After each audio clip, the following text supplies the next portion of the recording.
रहे हैं। యేసుక్రీస్తు ప్రభువారు తన స్వంత స్వరక్తం చేత ఆయన ఈ సంఘాన్ని ఆయన నిర్మించుకుంటూ సంపాదించుకున్నాడు. प्रभु यीशु मसीह स्वयं के अपने लहू से स्वयं की कलीसिया को उसने अपने लहू से बनाया, खरीदा।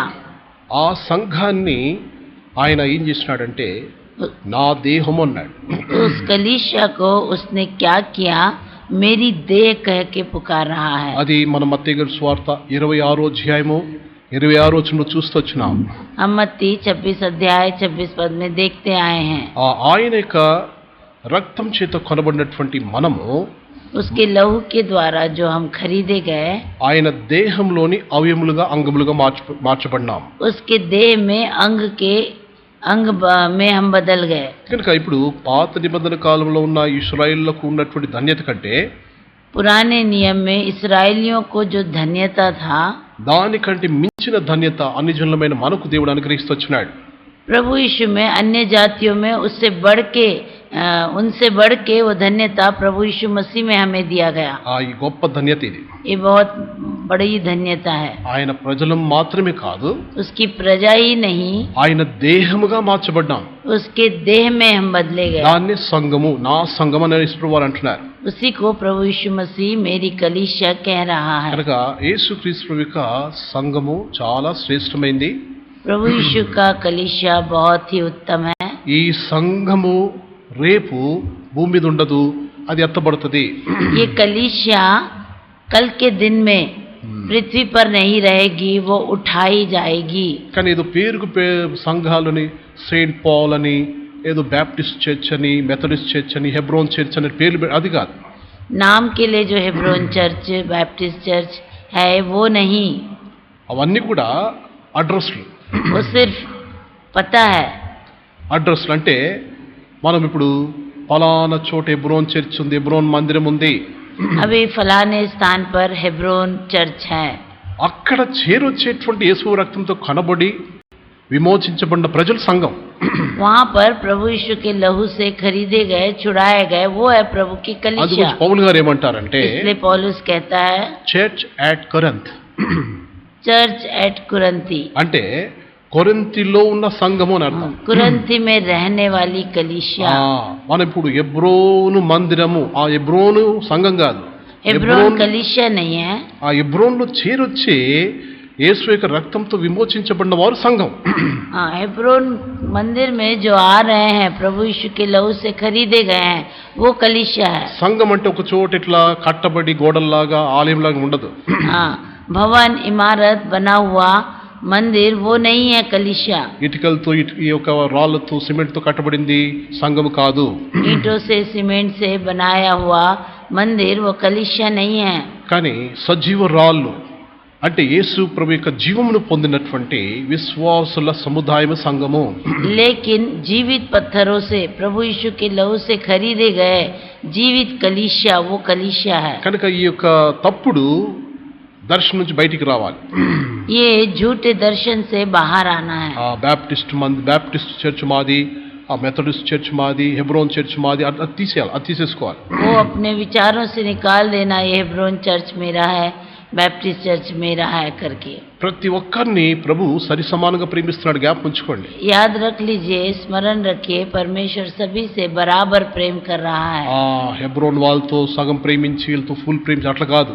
प्रभु हेब्रोन वालों से प्रेम करके दूसरों से प्रेम नहीं कर रहा, ऐसा नहीं। ఆయన శాశ్వతమైన ప్రేమతో మనల్ని ప్రేమిస్తున్నాడు. वो सनातन काल के प्रेम से हमसे प्रेम कर रहा మనం है। ఈ డినామినేషన్లుగా విభాగింపబడి భేదాభిప్రాయాలు కలిగి మనం వేడిపోతున్నాం. हम विभाजित हो जा रहे हैं भेदभाव के कारण। ఒకరోజు ఇట్లా చేసిన వారు చాలా సిగ్గుపడతారు.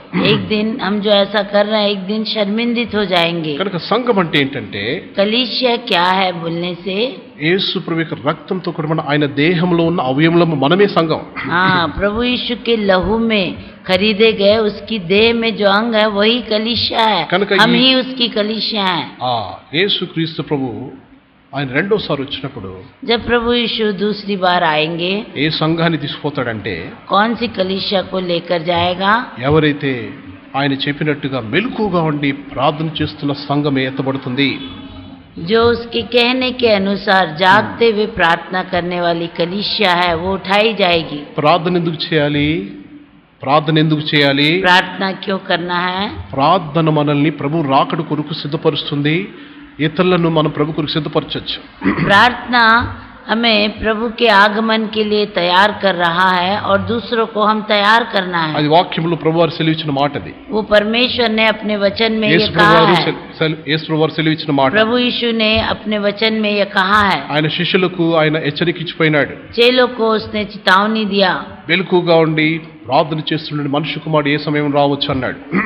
जागते हुए प्रार्थना करो क्योंकि तुम नहीं जानते मनुष्य का पुत्र कब आएगा।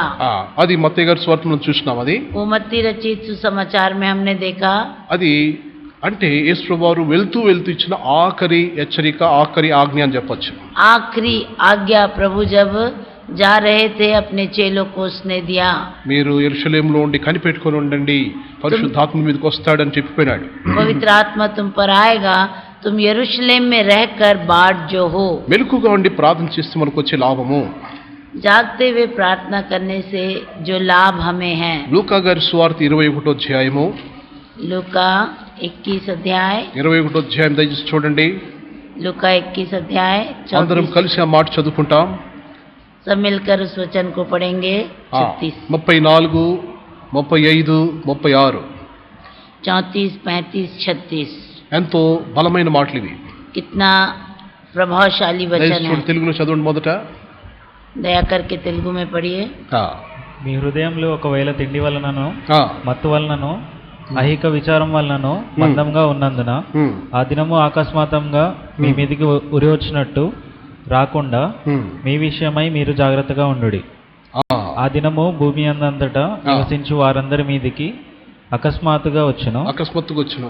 కాబట్టి మీరు జరగబోవు వీటినెల్లను ఆ, తప్పించుకొని ఉమ్, మనుష్య కుమారుని ఎదుట ఉమ్, నిలువబడుటకు శక్తిగల వారగునట్లు ఉమ్. ఎల్లప్పుడూ ప్రార్థన చేయొచ్చు, మెలకువగా ఉండుడని చెప్పాను. యేసు ప్రభువారు ఆ రాకడలో ఎత్తబడ్డానికి మంచి రహస్యాన్ని చెప్తున్నాడు ఇక్కడ. उठाए जाने के लिए एक रहस्य की बात प्रभु यीशु ने कहा। గొప్ప మర్మాన్ని ఇక్కడ ప్రభు బయలుపరుస్తున్నాడు. एक भेद को प्रभु ने प्रकट किया। ఆ దినము భూమి అందంతట నివసించు వారందరి మీదకి వస్తుంది అకస్మాత్తుగా అని రాస్తుంది. अचानक सारी पृथ्वी के सब रहने वालों पर वह दिन आएगा। కాబట్టి మీరు జరుగుబెట్టి తప్పించుకొని అంటున్నాడు ఇక్కడ. इसलिए इन घटनाओं से बचिए। ఈ తప్పించుకోవడానికి అందుకొరకు యేసు ప్రభువారు మనకి ఇచ్చిన హెచ్చరిక, వాగ్దానం ఏంటంటే प्रतिज्ञा और बचने का उपाय वो क्या है? అదేంటంటే మనము మెలకుగా ఉండి ఎల్లప్పుడూ ప్రార్థన చేస్తుండాలి. हम जागते हुए हर समय प्रार्थना करते रहना है। ఇట్టి సంఘాన్ని ప్రభు తీసుకుని పోతాడని అర్థం. ऐसी कलीसिया को प्रभु लेकर जाएगा, इसका अर्थ है ఏ సంఘమైతే మోకాళ్ళ మీద ఉండి ప్రార్థన చేస్తుంటారో వారిని ప్రభు ఎత్తుకొని పోతాడు. जो कलीसिया घुटने में रहकर प्रार्थना कर रही है उसको प्रभु लेकर जाएगा। అంటే సంఘానికి ఇప్పుడు ఈ మందిరానికి వస్తున్న వారందరూ ఎత్తబడతారని కాదు. इस मंदिर में आने वाले सभी उठाए जाएंगे ऐसा नहीं है। ఎవరైతే ఇప్పుడు నేను కూడా చాలా मैं జాగ్రత్తగా भी बहुत सावधान, చాలా జాగ్రత్తగా ఉండి बहुत सावधान रहकर, మోకాళ్ళ మీద మెలకుగా ఉండాలి. हाँ घुटने में रहकर जागते हुए रहना। ప్రభు వారు చెప్పిన ఆజ్ఞకు లోబడాలి. प्रभु जो आज्ञा दिया उसके अधीन होना। ప్రార్థించే మెలకుగా ఉండే సంఘము, प्रार्थना करते हुए जागते रहने वाली कलीसिया, ఆ దినము అటువంటి సంఘాన్ని నేను తప్పిస్తాను అంటున్నాడు ప్రభు. उस दिन ऐसी कलीसिया को प्रभु इस घटना से बचाएगा। అది అసలైన యేసు యొక్క దేహం అని చెప్పొచ్చు. वो सही में प्रभु की देह है, हम कह सकते हैं। చూడండి, శరీరంలో అవయాలు ఉన్నాయి. देखिए शरीर में अंग है। ఇప్పుడు ఒక బరువైన వస్తువు లేపాలి. एक भारी बोझ को उठाना है। ఇప్పుడు ఈ చేయి మాత్రం లేపుతా ఉంది, सिर्फ दाहिना हाथ ही उठाए। ఎడమ చేయి నేను సహాయం చేయాలని అంటుంది అనుకుందాం. अगर बायां हाथ कहे मैं सहायता नहीं ఆ బరువైన करूंगा వస్తువును లేపలేరు. तो उस भारी बोझ को, भारी वस्तु को हम उठा नहीं ఎప్పుడైతే सकते। ఈ వేళ్ళు, ఈ చేయి ఇది కూడా దీంతో కలిసి ఆ బరువును లేపితే అప్పుడు లేపచ్చు. जब वो हाथ, वो उंगलियां सहायता करे तब उस भारी बोझ को दोनों हाथ मिलकर उठा ఈ అవయం सकते సాయం हैं। చేస్తుంది, నడుము మనకు సాయం చేస్తుంది, కాళ్ళు కూడా మనకు నిలబడడానికి సాయం చేస్తాయి.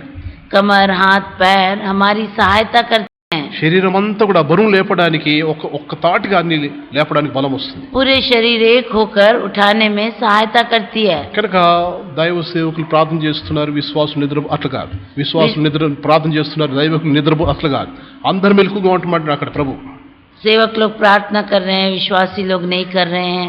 विश्वासी लोग प्रार्थना कर रहे हैं, सेवक लोग कर रहे हैं. ऐसा नहीं, सब मिलकर जागते हुए प्रार्थना करना है. ఎవరైతే ఈ హెచ్చరికను అనుసరించి ఈ వాగ్దానానికి లోబడి నడుచుకుంటారో, जो कोई भी हो इस वचन को सुनकर इस चेतावनी को मानते हैं, వారే ప్రభు యొక్క దేహము. ప్రభు దేహంలో అందరూ కష్టపడి పనిచేస్తున్నట్టు वो प्रभु के देह में परिश्रम कर रहे हैं. కనుక అట్లా మెలకుగా ఉండి ప్రార్థన చేసే సంఘాన్ని నేను తప్పిస్తాను, ఎత్తబడినట్లుగా మనుష్య కుమారుడు నిలబట్టకు మీరు శక్తి గలవారు అవుతారంటున్నాడు. परमेश्वर के सामने खड़े होने के योग्य बनाएगा और कलीसिया को प्रभु उठाएगा. అది అద్భుతం. ये अद्भुत है. ఇంకో రెండవ సంఘము, दूसरी कलीसिया అంటే ఎత్తబడ్డానికి దేవుడు వాగ్దానం ఇస్తున్న ఇంకో సంఘము, उठाए जाने के लिए और एक कलीसिया जिसको प्रभु प्रतिज्ञा दे रहा है. అది ప్రకటన గ్రంథములో प्रकाशित वाक्य 3వ అధ్యాయము 3रा अध्याय. అందరం కలిసి చూడండి ఒకసారి, सब मिलकर देखेंगे. దయచేసి 9-10 వచనాలు. 9 और 10 पद. 3వ అధ్యాయం 9-10 వచనాలు. 3 अध्याय 9 और 10 पद. యూదులు కాకయే తాము యూదులమని అబద్ధమాడు సాతాను సమాజపు వారిని రప్పించదను. వారు వచ్చి నీ పాదముల ఎదుట పడి నమస్కారం చేసి, ఇదిగో నేను నిన్ను ప్రేమించుతున్నానని తెలుసుకొనున్నట్లు చేసేదను. నీవు నా ఓర్పు విషయమైన వాక్యమును గైకొంటివి గనుక భూనివాసులను శోధించుటకు లోకమంతటి మీదికి రాబో శోధన కాలంలో నేను నిన్ను కాపాడేది. ఇక్కడ ఈ సంఘాన్ని కూడా, ఈ శ్రేష్టమైన సంఘాన్ని కాపాడుతానంటున్నాడు. देखिए यहाँ पर भी श्रेष्ठ कलीसिया को प्रभु संभालेगा कह रहा है. శ్రేష్టత ఏంటి? దాంట్లో ఉన్న ఆ సంఘంలో ఉన్న శ్రేష్టత ఏంటి? उस कलीसिया में जो श्रेष्ठता है वो क्या है? అదేంటంటే, वो क्या है? అది దేవుని వాక్యాన్ని గైకుంటా ఉంది. वो लोग ने परमेश्वर के वचन का पालन किया है. దేవుని వాక్యాన్ని ఓర్పుతో గైకుంటున్నారు కనుక परमेश्वर के वचन को धीरज से वे लोग सह रहे हैं. భూలోకమంతటి మీదికి ఒక భయంకరం శోధన కాలం రాబోతుంది. सारी पृथ्वी के ऊपर बहुत ही भयंकर विपत्ति आने वाली है. రాకడకు ముందు జరిగేటువంటి సంగతులు. प्रभु यीशु आने के पहले वो घटना घटेगी. అయితే యేసు వారు ముందే చెప్పినాడు, నేను అకస్మాత్తుగా ఏ దినమున వస్తానని చెప్పినారు. प्रभु यीशु ने पहले ही कह दिया, मैं अचानक किसी भी दिन में आऊंगा. అది మనం లూకాలో చూస్తున్నాం. लूका में हमने देखा, అకస్మాత్తుగా మనిషి కుమారుడు ఏ దినమైన రావచ్చు, ఏ గడియన రావచ్చు. कोई भी दिन में, कोई भी समय में मनुष्य का पुत्र आ जाएगा. ఎత్తబడ్డానికి అక్కడ మంచి ఒక ఉపాయం చెప్పినాడు. उठाए जाने के लिए वहाँ परमेश्वर ने एक अच्छा उपाय बताया. మెలకుగా ఉండి ప్రార్థన చేస్తుండాలని. जागते हुए प्रार्थना करना है. ఇక్కడ यहाँ రెండో అద్భుతమైన ఉపాయం చెప్తున్నాడు. 2 अद्भुत उपाय वो बता रहा है. రెండో అద్భుతం, 2 अद्भुत. రెండో అద్భుతం మంచి ఉపాయం. दूसरा अद्भुत बात, अच्छा उपाय. అదేంటది? वो क्या है? దేవుని వాక్యాన్ని ఓర్పుతో గైకుంటూ ఉండాలి. धीरज के साथ परमेश्वर के वचन का पालन करना है. ఈ వాక్యం ఎందుకు అబ్బా ఇంత కష్టం ఉంది, ఎంత అబ్బా అసలు తట్టుకోలేకపోతున్నామబ్బా, ఈ వాక్యం ఇంత కష్టం ఉంది అట్లా అనుకోకూడదు. ये बहुत ही कष्टदायक वचन है, सहने से बाहर है, ऐसा नहीं कहना. ఎట్లంటే ఒక స్టూడెంట్, एक स्टूडेंट ఎంత కష్టమైనా సరే, कितना कठिनाई क्यों ना हो, మ్యాథమెటిక్స్ కానీ గణిత శాస్త్రాన్ని, गणित को विद्यार्थी ఎంత కష్టమైన సంస్థని చేసేస్తా ఉంటారు. कितना कठिन गणित भी रहे उसको बनाता है. సైన్స్ కానీ, కెమిస్ట్రీ కానీ, ఫిజిక్స్ కానీ అన్ని కూడా, బయాలజీ అన్ని కూడా జాగ్రత్తగా వాళ్ళు శ్రద్ధగా చదువుకొని పాస్ అవుతుంటారు. विज्ञान, रसायन शास्त्र, भौतिक शास्त्र अच्छे से पढ़कर वो उसको बनाता है, हल करता है. కష్టం ఉందని అంటారా? वो बोलता है क्या इतना कठिन है? అది ఇంత లావు పుస్తకం ఉంటది, అది इतना मोटी पुस्तक वो रहती है. ఫిజిక్స్ ఇంత ఉంటది, అది भौतिक शास्त्र बहुत मोटा होता है. ఫిజిక్స్ అంటే ఫిజిక్స్ లాగానే ఉంటది, అది भौतिक शास्त्र भौतिक के जैसा ही रहता है. కెమిస్ట్రీ కూడా అట్లనే ఉంటది.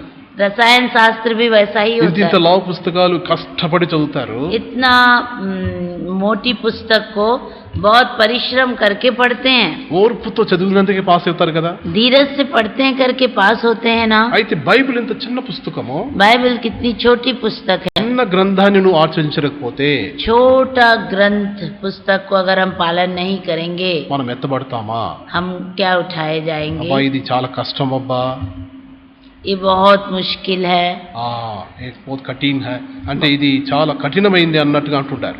बहुत कठिन है ये. యేసు వారు కూడా ఆయన శరీరధారి ఉన్నప్పుడు, जब परमेश्वर शरीर में था, నా మాంసము తిని నా రక్తం త్రాగువాడి నిత్య జీవం గలవాడు అన్నాడు. जो मेरा मांस और लहू खाता है उसमें जीवन है. అప్పుడు దాకా ఆయన అద్భుతాలు చూసినటువంటి చాలా మంది శిష్యులు, जब बहुत सारे चेले उसके आश्चर्य कामों को देखे, చమత్కార్ ఎంతో అద్భుతమైన గొప్ప కార్యాలు చూసినారు. उसके चमत्कारों को, अद्भुत कामों को देखे, చూసిన వారు ఎప్పుడైతే ఆ శ్రేష్టమైన మాట ఆయన దేహం గురించి చెప్పినాడో, अपने देह के द्वारा उसने कहा, నా మాంసము తిని मेरा मांस నా खाकर రక్తం త్రాగుడి నిత్య జీవం గలవాడు. मेरा लहू पीने वाला नित्य जीवन पाता है. అక్కడ రాస్తుంది 6వ అధ్యాయంలో యోహాన్ గారి స్వార్థలో యోహన్నా जी का पुस्तक में लिखा है, 60 వచనం నుండి కింద వరకు చూసినట్లయితే 60 से नीचे हम देखेंगे तो వారు ఒక మాట అంటారు, वहाँ वो लोग एक बात ఇది बोलते, బహు కఠినమైన మాట, ये बहुत ही नागवार ఇది है, ఎవరు పాటించగలుగుతారని इसको कौन सुन सकता है. చాలా మంది ఆదరణ నుంచి ఆయన వదిలిపెట్టి వెళ్ళిపోయినారు. बहुत सारे चेले उसको छोड़कर चले गए. అంటే యేసు వారు ఏంటి, క్యానిబల్స్ అంటే నరమాంస భక్షకుల్లాగా తన మాంసం తినమంటాడే మమ్మల్ని. प्रभु यीशु क्या नरभक्षी है? हम लोगों को उसका मांस खाने बोल रहा है. प्रभु यीशु हम लोग क्या नरभक्षी हैं? हमें अपना मांस खाने को कह रहा है. తన మాంసం తినమంటాడేంటి ఈయన, अपना मांस खाने को कहता है, తన రక్తం తాగమంటాడేంటి ఈయన. अपना लहू पीने को कहता है. వాస్తవానికి वास्तव में ఆయన అది ఉపమాన రీతిగా చెప్పినాడు. वो दृष्टांत की रीति पर बोलते थे. స్వయంగా అట్లా మనం ఆయన మాంసం తిని ఆయన రక్తం తాగేది కాదు. सच में उसका लहू और उसका मांस खाना नहीं, అది కాదు, वैसा नहीं. కానీ దాని అర్థం ఏంటి? उसका अर्थ क्या है? దాని అర్థం ఏంటంటే, నాతో కూడా మీరు సిలువలో అదే మరణం పొందాలి అని అర్థం. मेरे साथ आप लोग उसी मृत्यु में सहभागी होना है. నా వలే గాయములు శ్రమలు వచ్చినా రక్తం కార్చినా మీరు ఆ శ్రమలకి తట్టుకోవాలి అని అర్థం. मेरे समान ही अगर कुछ परिस्थितियां आएंगी तो आप सहना है. అందుకు చేసేవారు నన్ను తినండి నన్ను త్రాగండి అని చెప్తూ నన్ను జ్ఞాపకం చేసుకోమంటాడు. प्रभु ने कहा, मुझे स्मरण रखो जब कभी तुम इस देह को खाते हो और इस लहू को पीते हो. కనుక కొంతమంది ఆ యొక్క సత్యాన్ని ఆ మర్మాన్ని గుర్తెరగకుండా వదిలి వెళ్ళిపోయినారు. कुछ लोग उस सत्य को नहीं जानते हुए छोड़कर चले गए. అయితే కొంతమంది శిష్యులు మిగిలినారు, कुछ चेले बच गए, 12 మంది మిగిలినారు. 12 चेले बच వేల गए, మంది వెళ్ళిపోయినారు, बहुत सारे लोग चले गए, हजारों लोग चले गए. అయితే కొంతమంది 12 మాత్రం మిగిలినారు. 12 चेले ही बचे. వాళ్ళను కూడా యేసు అడుగుతున్నాడు, उनसे प्रभु पूछ रहा है, మీరు కూడా వెళ్ళిపోవాలనుకుంటున్నారా? तुम भी जाना चाहते हो क्या? అప్పుడు పేతురు గారు ఒక మాట అంటాడు, तब उस समय पतरस जी एक बात कहते हैं, ప్రభువా whom we shall go, మేము ఎవరి प्रभु దగ్గర जी పోవాలి? हम किसके पास जाएं? ఎక్కడ పోవాలి ప్రభువా మేము? प्रभु जी हम कहाँ जाएं? నువ్వు నిత్య జీవ మాటలు గలవాడు, अनंत जीवन की बातें तो ఆ तेरे ही మాటలు पास నిత్య है. జీవమైనవని ఆ వాక్యాన్ని గైకొన్న 11 మంది ఉన్నారు అక్కడ. वहाँ पर वो नित्य जीवन, सदा का जीवन जो है वो वचन में 11 लोग थे वहाँ. అనంత జీవం. సో ఈ యొక్క శ్రేష్టమైన మాటను అర్థం చేసుకోవాలి కానీ పెరార్థం చేసుకోకూడదు. उस बात को अच्छे से समझना है वचन को, लेकिन उसको ना समझ नहीं करना. ఎప్పుడు కూడా అంటే దాన్ని గలత్ ఫ్యామీ, హిందీలో అంటారు గలత్ ఫ్యామీ, దాన్ని మనము పెరార్థం పెట్టుకోకూడదు, ఎప్పుడు కూడా అపార్థం చేసుకోకూడదు. उस वचन को हम गलत रूप से नहीं समझना. చాలా మనం జాగ్రత్తగా దేవుని యొక్క ఒక్కొక్క మాటను గైకొనే వారు ఉండాలి. परमेश्वर के एक एक बात को हम पालन करने वाले होना. అటువంటి సంఘము ఎత్తబడుతుంది, ऐसी कलीसिया उठाई जाएगी. ఆ దినాల్లో ప్రతిరోజు యేసు యొక్క రొట్టెను ఆ దేహాన్ని పాలు పొందేవారు. उन दिनों में हर दिन प्रभु के रोटी को खाते थे, రొట్టె విరిచేవారుగా ఉండేవారు. रोटी तोड़ते थे और खाते थे. ఇప్పుడు కొంతమంది వారానికి ఒక్కసారి ఆదివారం పాలు పొందుతున్నారు. अभी कुछ लोग सिर्फ सप्ताह में एक बार भाग लेते हैं, కొంతమంది నెలకు ఒకసారి పాలు పొందుతున్నారు, कुछ लोग महीना में एक बार लेते हैं, 3 నెలలకు ఒకసారి 6 నెలలకు ఒకసారి అట్లా. कुछ लोग 3 महीना में, कुछ लोग 6 महीना में. ఇంకా తప్పుడు బోధల్లో ఉన్నవారు और जो झूठी शिक्षा में है వారు సంవత్సరానికి ఒకసారి పాల్గొంటుంటారు. वर्ष में एक बार वो लोग भाग लेते हैं मेज में. యెహోవా సాక్షులు ఏం చేస్తుంటారంటే यहोवा साक्षी लोग क्या करते हैं, పస్కా అనేసి వాళ్ళు అప్పుడు పాల్గొంటుంటారు. फसह का पर्व उस दिन बोलकर वो लोग भाग लेते हैं. జాగ్రత్తగా ఉండండి. बहुत संभाल कर रहिए. కనుక వాక్యానుసారంగా చూసినట్లయితే బైబిల్లో ఉంది, वचन के अनुसार देखा जाए तो बाइबल में है, ఆదివారమున మేము రొట్టె విరుచుటకు కూడి వచ్చితిమని పౌలు గారు అంటారు. सप्ताह के पहले दिन हम रोटी तोड़ने के लिए इकट्ठे हुए, पौलुस जी कहता है. అపోస్తలుల కార్యములు 20వ అధ్యాయం 7వ వచనంలో రాసుంటుంది. प्रेरितों के काम 20:7 पद में लिखा हुआ है. అంటే ఆదివారమున అపోస్తలులు రొట్టె విరవడం చేసేవారని అర్థం. हाँ, सप्ताह के पहले दिन हम रोटी तोड़ने के लिए इकट्ठे हुए. స్పష్టంగా మన పితరులు మన ఆత్మీయ అపోస్తలులు చేస్తున్నారు కనుక మనం దాన్ని పాటించవచ్చు. हमारे आत्मिक प्रेरित और हमारे पुरखाओं ने किया, स्पष्ट रूप से वहाँ लिखा हुआ है. కనుక దయచేసి దేవుని వాక్యాన్ని పాటించుట్లో కష్టం అనుకోకూడదు. परमेश्वर के वचन का पालन करने के लिए कठिन है मत सोचिए. రెండు సంఘాల గురించి ఇక్కడ చెప్పినాడు యేసు. 2 कलीसिया के बारे यहाँ प्रभु यीशु ने कहा. ప్రార్థన చేస్తూ మెలకుగా ఉండే సంఘం ఎత్తబడుతుంది. जागते हुए जो प्रार्थना करती है वो कलीसिया उठा ली जाएगी. రెండో సంఘము दूसरी कलीसिया ఫిలదెల్ఫియా సంఘం. फिलदल्फिया कलीसिया, ఆ సంఘానికి దేవుడు వాగ్దానం ఇచ్చాడు. वहाँ उस कलीसिया को प्रभु ने प्रतिज्ञा दिया, నువ్వు ఓర్పుతో నా వాక్యాన్ని గైకొన్నావు, तूने धीरज से मेरे वचन का पालन किया है. అది కఠినం అనుకోలేదు, वो कठिन नहीं समझे वो लोगों ने, కానీ దాన్ని ఎంతో ఓర్పుతో దాన్ని గైకొన్నావు కనుక నిన్ను తప్పిస్తాను, ఎత్తబడినట్లుగా చేస్తాను అంటున్నాడు. लेकिन उन्होंने धीरज के साथ उस वचन का पालन किया, इसलिए प्रभु कहता है मैं उनको उठाऊंगा. నా సంఘము, मेरी कलीसिया, నా పేరు, मेरा नाम, నా ప్రజలు, मेरी प्रजा. పాత నిబంధనలు నా ప్రజలు, पुराने नियम में मेरी प्रजा, కానీ కొత్త నిబంధనలకు వచ్చేసరికి ఇంకా సన్నిహితంగా నా సంఘం అంటున్నాడు. लेकिन नए नियम में आने के बाद और अधिक निकटता मेरी कलीसिया कह रहा है. ఇంకా ఒక మాట చెప్పాలంటే నా దేహం అంటున్నాడు. इसलिए अगर और एक बात कहा जाए तो मेरी देह, మై ఓన్ బాడీ. मेरा स्वयं का शरीर. నిజంగా అద్భుతమైన గొప్ప ధన్యత మనకు దొరికింది. कितनी बड़ी धन्यता, महान धन्यता हमें मिली है. కనుక ఈ దేహంలో ఉంటున్నటువంటి మనము इस देह में जो हम हैं, విచ్చలవిడిగా ఏదంటే అది చూసి ఏదంటే అది తిని తాగి విచ్చలవిడిగా పాపాలు చేయకూడదు. हम अपनी इच्छा के अनुसार जो चाहे खाना, जो चाहे देखना, वैसा पाप हम नहीं करना. యేసుక్రీస్తుని దేహము प्रभु यीशु का शरीर ఈ భూమి మీద పుట్టినప్పుడు जब इस संसार में उनका जन्म हुआ, లేఖనాల్ని నెరవేరుస్తూ జీవిస్తూ వచ్చింది ఆ దేహము. वचन को पूरा करते हुए वो शरीर जीवन बिताया. ఆయన సిలువలో ఆయన దప్పిగొన్నాను లేఖనం నెరవేర్చడానికి అన్నాడు ఆ మాట. लेख पूरा होने के लिए, वचन पूरा होने के लिए, शास्त्र पूरा होने के लिए परमेश्वर ने कहा मैं प्यासा हूँ. వచన్ అది వాక్యము పూర్తి చేయడానికి యేసువారు ప్రతి దాన్ని చేస్తూ వచ్చినాడు. वचन पूरा होने के लिए परमेश्वर ने हर एक बातों को अपने देह में पूरा किया. ఒక్కొక్క మాట నా దేవా ఆ మాట కూడా వాక్యంలో రాస్తుంది. एक बात हे मेरे परमेश्वर वो भी वचन में लिखा हुआ है. నన్నేల విడిచితివి, कैसे तूने मुझे छोड़ दिया. అది లేఖనానుసారంగా ప్రభు శిలువ మరణం కూడా ఆ దేహంలో కష్టం అని అనుకోలేదు.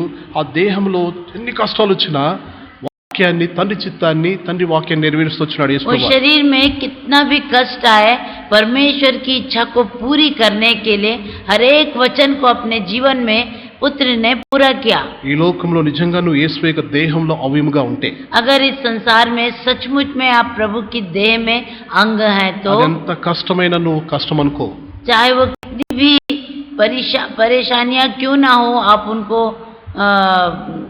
आप उनको कठिन नहीं समझेंगे. ఎప్పుడు కూడా నువ్వు కష్టం అనుకో, आप उनको कठिन नहीं समझेंगे. ఎంత కష్టమైనా ప్రభుకు నువ్వు చేసేస్తావు. कितना भी परिश्रम क्यों ना पड़े. ఒక మాట నాకు ఎప్పుడు జ్ఞాపకం వస్తూ ఉంటది. एक बात हमेशा मुझे स्मरण आता है. యాకోబు గారు याकूब जी రాహేల్ని పెళ్లి చేసుకోవడానికి राहेल से विवाह किया. అది ఎంతో భయంకరమైన, అంటే ఒంటరిగా తాను గొర్రెల్ని కాయాలి, अकेलेपन में वो भेड़ों को चराना है. అది భయంకరమైన ప్రదేశం. అంటే कितना भयंकर प्रदेश है. అక్కడ ఎంతో పరిస్థితి బాగాలేనప్పటికీ वहाँ पर परिस्थितियाँ विपरीत है. భయంకరమైన పరిస్థితి, भयंकर ठंडे परिस्थिति में भी ఆయనకు ఆ కష్టం అనిపించిందంట. उसको वह दुख नहीं लगा. ఆయనకి ఎట్లా ఉందంటే वो उसको कैसे लगा మనం చూస్తాము, वो हम देखेंगे. బైబిల్లో అది ఆదికాండంలో ఉంది. అది उत्पत्ति 29వ అధ్యాయంలో 29 अध्याय में है। అక్కడ ఏం రాస్తుందంటే యాకోబు గారికి ఆ విషయంలో 29వ అధ్యాయం 18 నుంచి 28 వచనాలు రాస్తుంది అక్కడ. उत्पत्ति 10 వచనాలు రాస్తుంది. 18 से 29వ అధ్యాయము 18 నుంచి 28 వరకు రాస్తుంది. 29 अध्याय 18 से 18 నుంచి 20 చూద్దాం ఒకసారి. 20 देखेंगे. 18 నుంచి 20 ఏం రాస్తుంది చూడండి. యాకోబు రాహేలును ప్రేమించి నీ చిన్న కుమారుడైన రాహేలు కోసము నీకు 7 సంవత్సరంలో కొలువు చేసేదనని అనెను. అందుకు లాబాను ఆమెను అన్యునికిచ్చుట కంటే నీకిచ్చుట మేలు, నా యొద్ద ఉండుమని చెప్పగా యాకోబు రాహేలు కోసము 7 సంవత్సరంలో కొలువు చేశాను. అయినను అతడు ఆమెను ప్రేమించుట అవి అతనికి కొద్ది దినములుగా తోచాను. మాట చాలా అద్భుతమైన మాట. ये अद्भुत बात है. हिंदी కూడా చదవండి ఒకసారి 20 వచనం. हिंदी में अतः याकूब ने राहेल के लिए 7 वर्ष सेवा की और वे उसको राहेल की प्रीति के कारण थोड़े ही दिनों के बराबर जान पड़े. 7 సంవత్సరాల కష్టము, 7 वर्ष का मेहनत అవి కొన్ని దినాల్లాగా ఎంతో సున్యాసంగా దాన్ని పూర్తి చేయగలిగినాడు యాకోబు గారు. उसको हल्के रीति से उसने पूरा कर दिया. అంటే నాకు ఒక వచ్చింది, అంటే దైవజనుల ద్వారా నేర్చుకున్నాను నేను. मैं प्रभु के दासों से सीखा हूँ. मुझे एक विचार आया. ఈ యాకోబు రాహేలు కొరకే అన్ని సంవత్సరాలు కానీ కొన్ని దినాల్లాగా అయిపోయినాయి. అంటే राहेल के लिए इतना वर्ष किया और उसको थोड़े दिन लगा. అంటే ఒక మనిషి కొరకి అంత ప్రేమ కలిగి అంత కష్టమైన ఎంతో సున్యాసంగా చేయగలిగినాడు. एक मनुष्य के लिए कितना भी परिश्रम क्यों ना हो, हल्के से उसने कर दिया. యేసు ప్రభువును మనం ప్రేమిస్తే, प्रभु यीशु से अगर हम प्रेम करेंगे, అది నిజమైన ప్రేమ అయితే, अगर वो सच में प्रेम है तो ఏది కూడా కష్టం అనిపించదు. हमें कुछ भी कठिन नहीं लगेगा. ఎన్ని రోజులైనా సేవ చేయగలుగుతాం, ఎంత కష్టమైన సేవ చేయగలుగుతాం. कितने भी दिन हम सेवा करेंगे, कितनी भी कठिनाई क्यों ना हो, हम सेवा करेंगे. కనుక యాకోబు గారి గురించి చక్కగా రాయబడింది ఆదికాండం 29వ అధ్యాయం 18 నుంచి 20 వచనాలు. उत्पत्ति 29 अध्याय 18 से 20 तक हम देखते हैं, स्पष्ट रूप से याकूब के बारे लिखा हुआ है. ప్రభువును మనం ప్రేమిస్తేనే, प्रभु को हम प्रेम करने से ఏది కూడా కఠినం అనిపించదు. हमारे कोई भी काम कठिन नहीं है. సోదరుడా సోదరి, प्रिय भाई और बहन, నువ్వు ఏదైనా కష్టం అనుకుంటున్నావా? अगर आप कुछ भी काम को कठिन समझ रहे हैं, ప్రభువుని గురించి ఏదన్నా విసుకుంటున్నావా? प्रभु के लिए क्या आप रिसिया रहे हैं? ఒకవేళ అటువంటి పరిస్థితులు ఉంటే, अगर आप ऐसी परिस्थिति में हैं, మోకాల మీద ఆదికాండం 29వ అధ్యాయం చదువు. घुटने में उत्पत्ति 29 का 18 पद पढ़िए. 18 నుంచి 20 వరకు ఉన్న శ్రేష్టతను గమనించండి. 18 उत्पत्ति 29 का 18 से 20 तक जो श्रेष्ठ बात है प्रभु के लिए प्रेम पढ़िए. నీ కొరకు యేసు అంత కష్టపడ్డాడు. हमारे लिए परमेश्वर ने कितना मेहनत किया. ఆ దేహంలో ఆయన పొందిన శ్రమ, ఆ భయంకర హింస, ఆ భయంకరమైనటువంటి ఆ దెబ్బలు, उन दिनों में देह में रहने के द्वारा जो भयंकर मार प्रभु ने खाया, निंदा प्रभु ने सहा, అవన్నీతో పోలిస్తే अगर उनसे हम इसकी बराबरी करें, మన కష్టం ఎందుకు పనికిరాదు, हमारा कष्ट कुछ भी काम नहीं आएगा. ఎన్నదగినది కాదని రాస్తుంది. वो थोड़े दिनों का है. అది రోమాలో రాస్తుంది కదా. రాబో మహిమను పోల్చి చూస్తే, आने वाली महिमा में अगर उसकी तुलना करें, అది 8:17లో రాస్తున్నది. రోమా 8:17లో, रोमी 9 का 8 का 10 में देखे तो 17వ వచనంలో చూస్తాం. 17 में हम देखते हैं. ఎంతో మంచిగా రాస్తుంది. రాబో మహిమ ఎదుట మనకు ఇప్పుడున్న ప్రస్తుత శ్రమలు ఎన్నదగినవి కాదు. ये क्लेश और संकट उस आने वाली महिमा में कुछ भी नहीं है. చదవండి, పढ़िए. మనము పిల్లలమైతే వారసులము, అనగా దేవుని వారసులము, క్రీస్తుతో కూడా మహిమ పొందుటకు ఆయనతో శ్రమపడిన ఎడల క్రీస్తు తోడి వారసులము. ఇంకా చదవండి, చదువుతుండండి. మన ఎడల ప్రత్యక్షము కాబోవు మహిమ ఎదుట ఇప్పటి కాల శ్రమలు ఎన్నదగినవి కావని ఎన్నదగినవి కాదు. कुछ भी नहीं है. 17-18 రాస్తుంది. 17 और 18 में लिखा है. रोमी 8, 17, 18 చదవండి. क्योंकि और यदि संतान है तो वारिश भी, वरन परमेश्वर के वारिस और मसीह के संगी वारिस है, कि जब हम उसके साथ दुख उठाएं तो उसके साथ महिमा भी पाए। क्योंकि मैं समझता हूँ कि इस समय के दुख और क्लेश उस महिमा के सामने जो हम पर प्रकट होने वाली है कुछ भी नहीं है। ఈ ప్రస్తుత కాల శ్రమలు కష్టాలు దేవుని వాక్యం కొరకు గాని సువార్త కొరకు గాని యేసు కొరకు ఆయన నామం కొరకు వచ్చే శ్రమలు ఎన్నదగినవి కావు। परमेश्वर के नाम से जो भी क्लेश हम उठा रहे हैं वचन के लिए या सेवा के लिए, आने वाली महिमा में वो कुछ भी नहीं है। కనుక దైవజనుల దినాల్లో ఏమీ లేకపోయినా గంజి దాగి సేవ చేసేవాళ్ళు। उन दिनों में इसलिए प्रभु के दास लोग कुछ नहीं रहने के बावजूद भी माड़ भात खा के जीवन बिताए। పేజ్ है పేజ్ పీకే మాड़ भात। సో భయంకరమైన శ్రమల్లో కూడా కష్టాల్లో కూడా వాళ్ళెంతో భయంకరమైనటువంటి శ్రమల్లో కూడా ఓర్పుతో ప్రభు సేవ చేస్తూ వచ్చినారు। हाँ, बहुत कष्टों में भी धीरज के साथ वे प्रभु की सेवा करते आए हैं। సో నేను బక్సింగ్ గారి గురించి ఇంకా వేరే దైవజనుల గురించి విన్నాను। भक्त सिंह भाई के साथ जो रहते दूसरे दासों को मैंने देखा। ఆరంభ దినాల్లో వాళ్ళకి సంఘం లేదప్పుడు। उन दिनों में उनको कलीसिया नहीं था। అప్పుడు లేనప్పుడు ఎవరిని అడిగేవారు కాదు। वो लोग किसी से मांगते नहीं थे। ఒక బిస్కెట్ తినేవారంట। एक बिस्किट खाकर, ఒకవేళ ఒక టీ దొరికితే టీ తాగి, चाय मिलने से चाय पीकर దినమంతా కూడా అదే దాంతో సేవ చేసేవారు। वो चाय पीकर ही पूरी सेवा करते थे। మైల్ మైల్ దూరం నడిచేవారు। बहुत मील वो लोग चलते थे। వాళ్ళు ఖాళీ కడుపుతోనే ఎంతో సంతోషంతో సేవ చేసేవాళ్ళు। खाली पेट से वो लोग आनंद के साथ सेवा करते थे। కానీ ఈ రోజు సమస్తం ఉన్నా కూడా आज सब कुछ है, సుఖం ఎక్కువైపోయింది। सुख विलास अधिक हो गया। దేవుని కంటే సుఖాసక్తిని ఎక్కువ ప్రేమించే వారు ఎక్కువైపోయినారు। हाँ, प्रभु से अधिक सुख विलासी के चाहने वाले अधिक हो गए। సో ఆది ప్రేమ మనం పోగొట్టుకున్నాము। ఇప్పుడు అనేకమైనటువంటి ఈ సంబంధమైన శరీర సంబంధ ప్రేమలు వచ్చేసి దాంట్లో ఇరుక్కుపోయినాం। हाँ, पहला सा प्रेम हमने छोड़ दिया और व्यर्थ प्रेम, शरीर के प्रेम में हम गिर गए। కనుక మనం జాగ్రత్తగా ఉండాలి। इसलिए हम बहुत सावधान रहना है। సంఘము అంటే कलीसिया बोलने से, నా సంఘం అని ప్రభు అన్నాడు। प्रभु बोलता है मेरी कलीसिया। కొంతమంది ఈ దినాల్లో భయంకర తప్పుడు బోధలు తెస్తున్నారు। बहुत लोग बहुत झूठी शिक्षा में हैं। ఇది నేను కట్టుకున్నది, ఇది నాది అన్నట్టుగా అంటున్నారు। ये मैं बनाया हूँ, ये मेरा है। చాలా జాగ్రత్త। बहुत सावधान रहिए, దేవుని తీర్పుకు గురవుతావు। आप प्रभु के न्याय आसन के सामने खड़े रहोगे। నువ్వు మందిరం కట్టినావేమో, లేకపోతే ఇటుకలు కట్టినావేమో। आप भवन बनाए या ईंट बनाए हो, అయితే అది కట్టినంత మాత్రం నీది కాదు। అది वो आप बनाए तो वो आपका नहीं है। ఇప్పుడు अभी ఒక కూలైన కడతాడు, కూలోళ్ళు కూడా వచ్చి కడతారు। एक కూली आकर, मजदूर आकर ఒక बनाता మేస్త్రి है, కడతాడు। एक मिस्त्री बनाता है। ఆ మేస్త్రి నాదంటాడా? वो मिस्त्री बोलता है क्या मेरा है? మనం కూడా అంతే, ప్రభు కూలి వాళ్ళం మనం। हम भी वैसे ही प्रभु के लिए కూली हैं।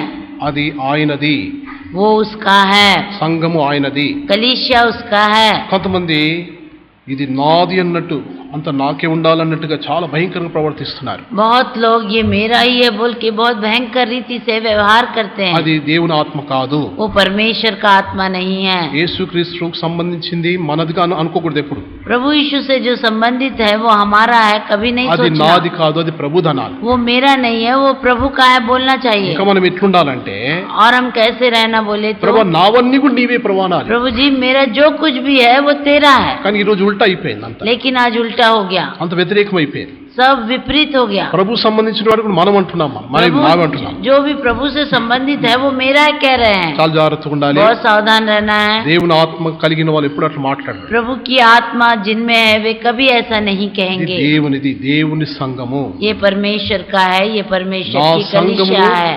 నా సంఘమును నేను కట్టుచున్నానని ప్రభు। मेरी कलीसिया को मैं बनाऊंगा, प्रभु ने ఆ कहा। సంఘము రెండు రీతిలుగా చూసినాం మనం। वो कलीसिया दो रीति से हमने देखा। ఎత్తబడే సంఘం అది, उठाई जाने वाली कलीसिया, రెండు పనులు చేసే సంఘం ఎత్తబడుతుంది। ये दो काम करने वाली कलीसिया उठाई जाएगी। మెలకుగా ఉండి ఎప్పుడు కూడా ప్రార్థనలో ఉండే సంఘము। पहली बात, जागते हुए प्रार्थना करने वाली कलीसिया। రెండోది ఓర్పుతో దేవుని వాక్యాన్ని గైకొనేది। दूसरी बात, धीरज से परमेश्वर के वचन को पालन करने वाली ఇది कलीसिया। కఠినమైందబ్బా, ఈ వాక్యం నాకు వద్దు అట్లుగా। ये वचन बहुत नागवार है, ये मुझे नहीं चाहिए। మనకి ఇష్టమున్నా మనకు నచ్చినా నచ్చకపోయినా चाहे हमें पसंद आए चाहे हमें ना पसंद हो, దేవుని వాక్యాన్ని తూచా తప్పకుండా అనుసరించాలి. परमेश्वर की बात को अक्षरशः सुनना है. కనుక అట్లా మనం నడుచుకుందాముగా. ऐसा हम लोग चलना है. మెలకుగా ఉండి ప్రార్థించే సంఘంగా ఉన్నామా? जागते हुए प्रार्थना करने वाली कलीसिया क्या हम हैं? ఇప్పుడు భయంకర దినాలు వచ్చినాయి కరోనా వైరస్ ద్వారా, కోవిడ్-19 ద్వారా. कोरोना के कारण बहुत भयंकर परिस्थिति आया है. మెల్లిమెల్లిగా రాకడి దినాలు దగ్గరకు వచ్చేస్తున్నాయి. ఇప్పుడు గుర్తులు కనబడుతున్నాయి. हाँ, चिन्ह सब प्रकट हो रहे हैं. आने वाले प्रभु के आने का दिन निकट है. కనుక ప్రభు వచ్చినప్పుడు प्रभु जब आएगा, మనం ఈ రెండు అద్భుతమైనటువంటి దాంట్లోనే మనం ఉండాలి. ये दो अद्भुत बात में ही हम रहना है. అదే ఆయన సంఘం. वही उसकी कलीसिया है. కనుక దేవునికి సంపూర్ణంగా లోబడి మనం నడుచుకుందాం. हाँ, परमेश्वर को पूरे रूप से अधीन होके हम चलेंगे. మనం ప్రార్థనలో ప్రవేశిస్తాం. हम प्रार्थना में जाएंगे. మెలకుగా ఉండి ప్రార్థన చేయడానికి మనము ఎల్లప్పుడూ మనం దేవునికి లోబడదాం. हमेशा प्रभु जागते हुए प्रार्थना करने के लिए हम प्रभु के अधीन हो जाएंगे.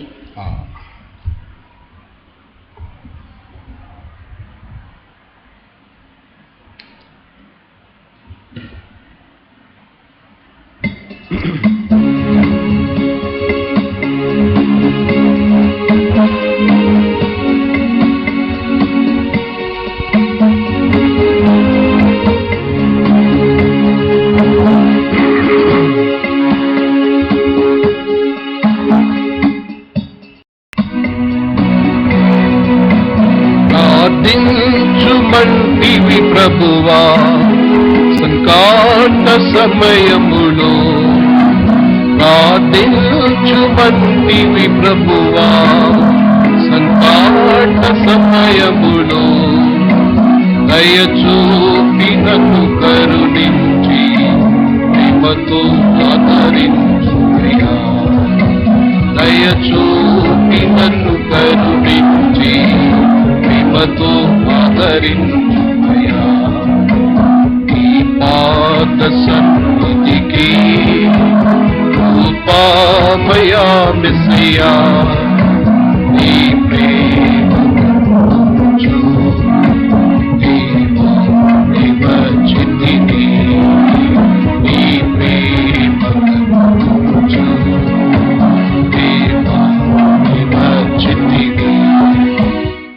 ప్రార్థనలో ప్రవేశిస్తాం. प्रार्थना में प्रवेश करेंगे. ప్రార్థించండి. రేపటి పరిచర్య కొరకు రేపు ఆదివారమున ప్రభు దినమున ఆత్మసత్యముతో ఆరాధించుతాం. संडे की आराधना, प्रभु के दिन की आराधना के लिए प्रार्थना करिए. ఇంకా సర్వలోకంలో ఉన్న ఈ పరిస్థితులన్నింటిలో దేవుడు సహాయం చేయడానికి ప్రార్థన చేయండి. सर्व सृष्टि में जो परिस्थितियां हैं उसके लिए प्रार्थना करिए. ఎంతోమంది కష్టాల్లో వెళ్తున్నారు.